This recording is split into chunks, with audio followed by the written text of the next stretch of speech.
Bonjour les Sagittaires, bienvenue sur ma chaîne Valet ses cartes.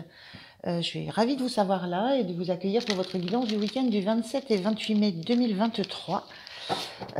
Guidance toujours générale, intuitive, qui ne peut pas résonner avec chacun d'entre vous, donc gardez votre libre arbitre et ne prenez que ce qui fait écho en vous. C'est toujours important de le rappeler. Merci aussi encore beaucoup de continuer à liker, de continuer à vous abonner, partager, commenter. Vos retours sont très très soutenants pour moi, donc un grand merci du fond du cœur. Donc c'est aussi très important pour moi de vous le dire, donc c'est pour ça que je le dis à chaque fois. Allez, on est parti pour vos énergies de ce week-end, les Sagittaires.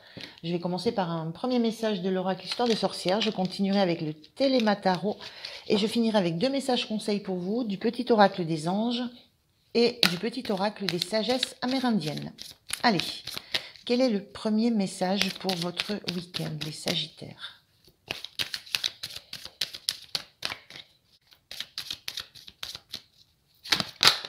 Merci. On a cette magnifique carte qui nous parle de médite pour t'apaiser. Il y a cette notion-là de méditer, donc de se poser, mais il y a surtout cette notion d'être sous le niveau de l'eau, sous les remous émotionnels, de se poser dans un calme intérieur, pour apaiser peut-être, voilà, je parlais de remous émotionnels, se couper du reste du monde, revenir à des sensations de légèreté, d'être juste soi avec soi, d'être très attentif à sa respiration, à ces bulles qui remontent vers la surface, à ce qu'on laisse sortir de soi, à ce qu'on exprime au monde. Avec ce troisième œil là qu'on voit très marqué. Voilà, sensation d'avoir besoin de calme, d'avoir besoin de se soustraire à des certains remous ambiants, à un certain remous de l'environnement. Voilà, il y a cette notion-là. On va voir avec le tarot ce que ça peut amener comme éclaircissement. Je prends 3 cartes. Merci. La première, l'As de Pentacle, carte inversée. L'Impératrice, carte inversée.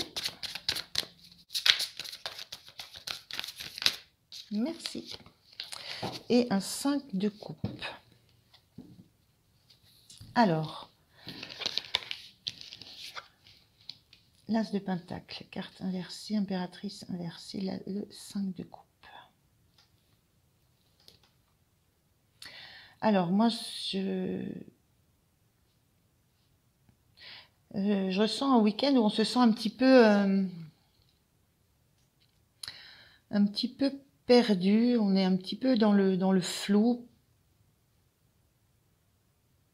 par rapport à des choses qui se sont passées, qui nous ont déçus. On est dans le 5 de coupe, on est attaché, on est plutôt attaché à regarder ce qui n'est plus, ce qu'on a vécu, qui était bien, mais qu'on n'a plus, avec cette difficulté de se projeter sur l'avenir, de voir que le meilleur est toujours devant. Et là, pour le coup, c'est une action qui aurait à faire de se tourner. C'est quelque chose il y a l'idée de se prendre en main pour se tourner vers autre chose, pour quitter du regard, quitter en pensée ce qui n'est plus. Et avec cet as de pentacle qui était inversé, c'est la notion qu'on ne sait pas encore. On sent qu'il faut démarrer quelque chose de nouveau avec cette impératrice de la même façon. On sent qu'il faut démarrer quelque chose de nouveau, mais on ne sait pas quoi. On ne sait pas on n'a pas l'idée du potentiel qui existe devant nous, ou qui existe, voilà, vers lequel on doit se tourner.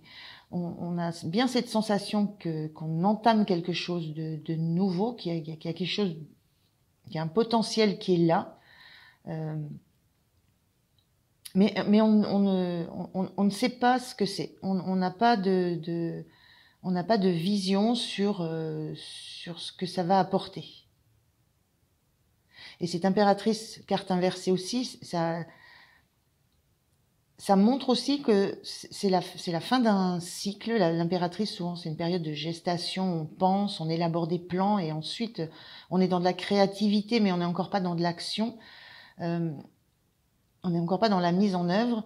Et là, c'est cette notion aussi de savoir qu'il y a quelque chose qui se termine, qu'il y a la fin d'un projet qu'on a pu élaborer, mais on ne sait pas. Il y a vraiment cette notion on ne sait pas ce qui va se passer, on ne sait pas vers où aller, on ne sait pas comment. L'impression qu'on ne sait pas comment sortir d'un endroit où on était enfermé. Sensation de chercher une ouverture, de chercher comment faire pour se libérer d'un poids émotionnel. Donc il y a ce conseil, hein, médite pour t'apaiser, c'est vraiment la sensation de replonger en soi. Moi je ressens ça, on ne sait pas comment se sortir de ce mal-être émotionnel. On ne sait pas ici dans ces cartes comment pousser les grilles pour aller vers autre chose de beaucoup plus qui aura beaucoup plus de valeur pour nous, quelque chose qui a un énorme potentiel. Et avec cette impératrice, c'est la même chose. Il y a cette sensation qu'on sait qu'on est arrivé au bout de quelque chose et qu'il faut maintenant se tourner vers vers une mise en action, vers quelque chose qu'on va réellement réaliser. Il y a une notion de réaliser quelque chose là dans le denier, concrètement. Et l'impératrice, on a cette notion une fois qu'on a bien réfléchi, bien pensé les choses, bien laissé pousser au fond de soi ce qui nous plaît, de le faire naître, de le faire éclore. Et là, on a cette sensation de pas savoir quoi faire éclore. Cette sensation de pas savoir quoi faire, comment faire pour quitter cet état de tristesse. Il y a une notion de ça, de l'aspect pratico-pratique. Comment on fait pour pousser la porte de cet endroit où on était pour aller accueillir la nouveauté qui est derrière, dont on ne sait encore rien, mais qu'on suppose qu'elle sera belle. Comment on fait pour renaître à un nouveau projet, pour se lancer dans quelque chose de nouveau et laisser tomber maintenant la période où justement on réfléchit, on pense. Il y a une notion de comment faire pratiquement. Et je vous disais, là, il y a quelque chose à faire de sa propre personne. C'est le mouvement. Il faut entamer un mouvement de demi-tour. C'est pas les couples qui vont bouger de place. C'est ce personnage qui va décider d'agir et de bouger et de regarder complètement à l'opposé, complètement autre chose. Donc, il y a un petit peu cette notion-là, d'être dans le questionnement de comment je fais pour m'échapper de ce qui ne me correspond plus, de ce qui n'a pas marché, de ce qui a pu être bon à un certain moment, mais qui est douloureux maintenant. Comment je m'échappe de ça? Comment je m'échappe de cette situation? Et comment je vais vers autre chose? Comment je mets en place un autre projet? Comment je redémarre quelque chose que je vais pouvoir à nouveau nourrir, élaborer et penser? Alors, on va voir comment vous vous sentez. Merci. 8 de coupe, une carte inversée. On retrouve cette énergie, hein, la carte est inversée, donc l'énergie est différente. Dans le 8 de coupe, avec une carte bien aspectée, c'est on quitte ce qu'on a parce qu'on sait qu'on va vers quelque chose de mieux, même si c'est douloureux de quitter. Là, vous avez cette sensation, vous êtes dans cette énergie de... Comment je peux recevoir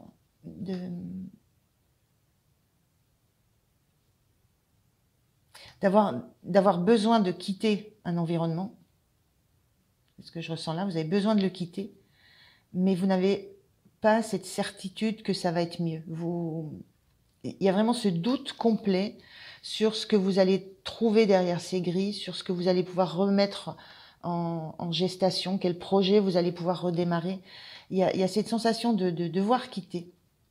Ça, c'est vraiment très prégnant, de devoir quitter l'endroit où vous êtes et on le ressent là, hein, et de devoir agir pour ça, donc de devoir, c'est pareil, de devoir tourner, agir, prendre un bâton, prendre les choses en main, mais avec cette sensation, comme la carte était inversée, de n'avoir aucune certitude, aucune assurance de ce que vous allez trouver derrière et du fait que ça sera mieux. D'où cette difficulté à lâcher ce que vous avez malgré le fait que vous sachiez que c'est terminé. Cette difficulté-là face à l'inconnu. Qu'est-ce qu'il y a derrière ces grilles? Qu'est-ce que je vais de nouveau mettre en route, en gestation? Qu'est-ce que ça va donner? Vers où je vais, vers où je me dirige? Est-ce que ça serait pas mieux de rester sur place? Même si c'est pas satisfaisant. Il y a vraiment cette énergie-là, ce grand doute cette peur de l'inconnu, en fait, cette peur de ce qu'il y a après, sur la suite de votre chemin. Alors, on va voir ce qui va vous soutenir. Quelle est l'énergie qui peut vous soutenir? Quel est votre point de soutien? Je vais prendre celle-ci. Point de soutien, c'est ce 2 de coupe qui est inversé. Cette carte est inversée aussi. Le point de soutien, c'est de ne pas... moi, je ressens que c'est de ne pas compter sur quelqu'un d'autre. C'est de vous attacher à faire les choses, vous et vous seul. Et on n'a que des personnages seuls ici. On n'a pas cette notion d'être avec d'autres. L'impératrice, c'est son projet, c'est son bébé, c'est ce qu'elle veut mettre en place, elle, pour elle. Et là, ce point de soutien avec cette carte inversée, c'est ne vous attendez pas à quelqu'un qui viendrait vous soutenir, qui viendrait vous apporter une collaboration. Pensez que c'est à vous seul que revient la décision d'acter quelque chose, d'officialiser vos choix, de décider de l'orientation que vous voulez prendre, la direction que vous voulez prendre, de choisir de rester dans un endroit ou d'aller voir ce qui se passe plus loin. Voilà. Donc le point de soutien, c'est ne compter que sur vous.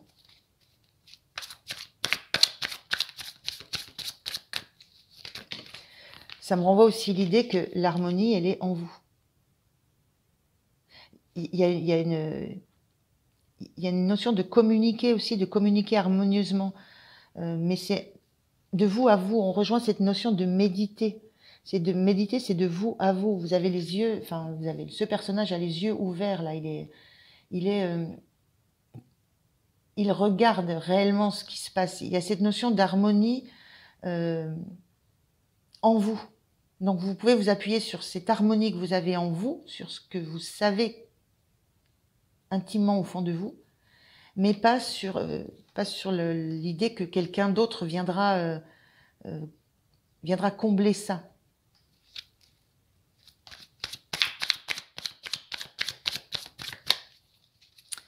Quel est le point de vigilance pour vous, les Sagittaires? Quel est le point de vigilance?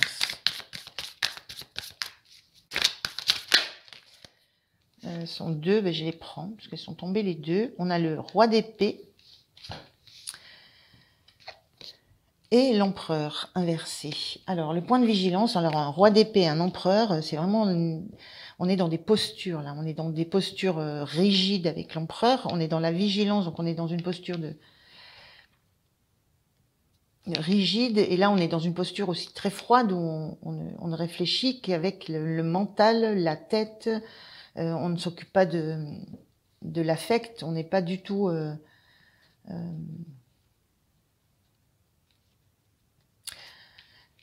en point de vigilance, moi je dirais faites attention à ne pas prendre à ne pas être trop froid, c'est un peu ce que je ressens, à ne pas vous mettre trop en recul par rapport aux émotions que vous ressentez, par rapport à l'harmonie que vous devez ressentir en vous. Il y a cette notion avec ces deux personnages très fort en froideur, là, c'est ce qui me vient là, de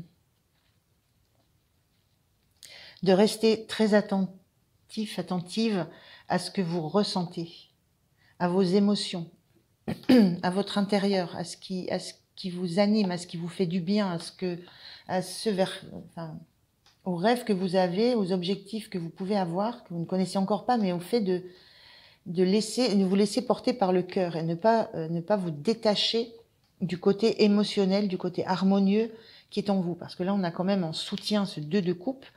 Ça parle de cœur, ça parle d'harmonie, ça parle de joie, de communication harmonieuse. Il y a quelque chose que vous savez en vous, qui vous touche au cœur, que vous savez qui est harmonieux pour vous, que vous devez suivre. Donc le point de vigilance, ne vous laissez pas, ne vous mettez pas complètement en retrait de ce côté émotionnel. On a beaucoup de couples là. Donc restez attachés à vos sensations, à vos ressentis, à vos émotions.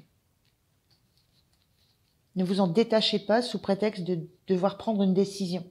La décision, elle viendra par le cœur, elle viendra par les ressentis, elle viendra par le fait que vous soyez un petit peu centré sur vous et sur ce que vous avez envie de vivre.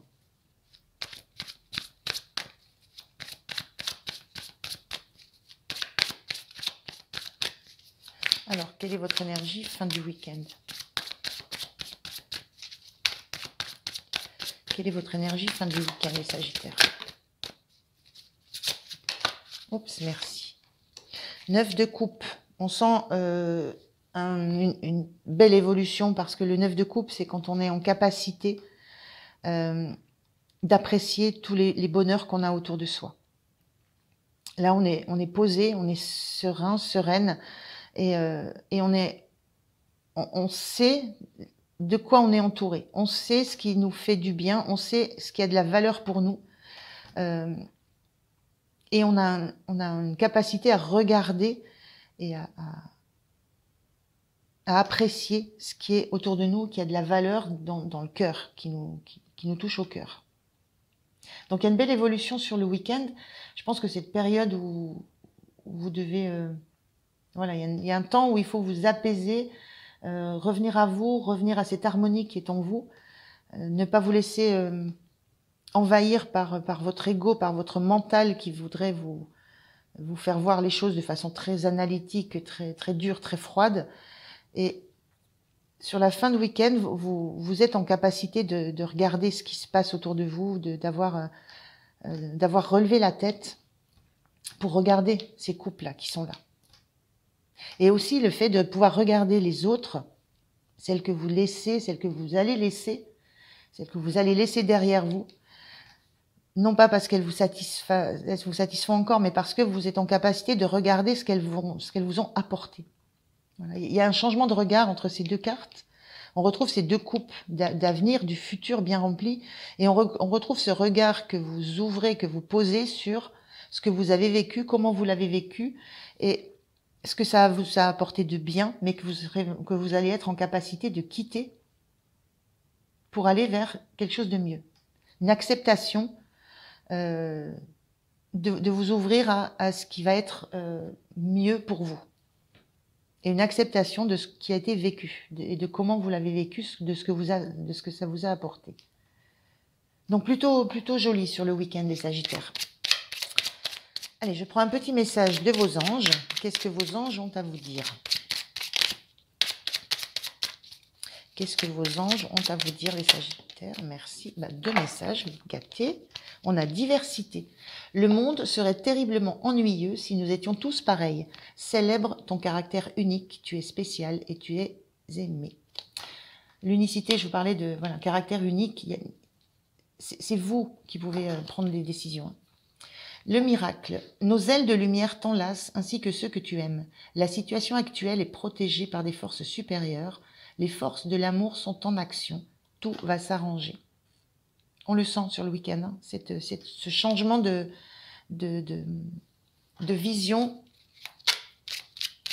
que vous portez que vous portez sur sur ce qui vous entoure.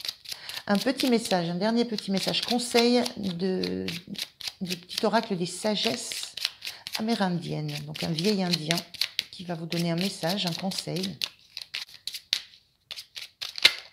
Merci. Alors, le vieil indien dit « Le destin n'est pas une fatalité. Lorsqu'il te frappe à coup du sort, c'est justement parce qu'il te reste un avenir que tu oublies de composer. Il faut croire davantage en toi qu'en ce que l'on te promet. » Voilà, cette notion d'avenir qui existe et surtout de croire en vous. Voilà les Sagittaires, je vous remercie de m'avoir écouté, je vous souhaite un bon week-end. Pensez à liker, à vous abonner, c'est très important pour moi aussi. Et puis moi je vous dis un grand merci et à très bientôt. Au revoir.